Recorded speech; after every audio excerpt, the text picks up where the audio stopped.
Hey everyone, today I'm going to teach you how to create a QR code for any website in Google Chrome. Without any further ado, let's get started. First, open your Google Chrome browser on your computer. Once it launches, direct your attention to the URL field at the top of the browser window. This is where you'll paste the website URL that you want to convert into a QR code. Go ahead and paste your desired website link into this field and press enter to load the page. Once your website has fully loaded and you can see the content displayed on your screen, look toward the upper right corner of your Chrome browser. You'll notice a three-dot menu icon there, which opens up Chrome's main settings and options menu. Click on this three-dot icon to reveal a drop-down list of various browser functions and features. From the menu that appears, hover your mouse over the option labeled Cast, Save and Share. This section contains several useful sharing and saving tools built directly into Chrome.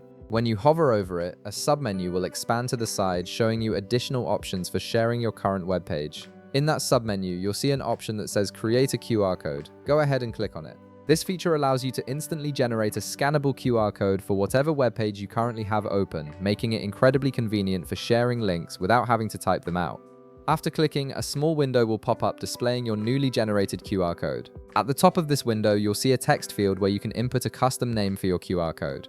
By default, Chrome will use your website URL as the name, but you're free to change this to something more descriptive or memorable if you prefer. This name helps you identify the QR code later if you create multiple ones. Now you have two options for using your QR code. If you want to share it digitally with someone, simply click the copy button at the bottom of the window. This copies the QR code image to your clipboard so you can paste it directly into emails, messaging apps, or documents. Alternatively, if you need a physical copy or want to save it to your computer, click the download button instead. This will save the QR code as an image file to your default downloads folder, where you can access it anytime.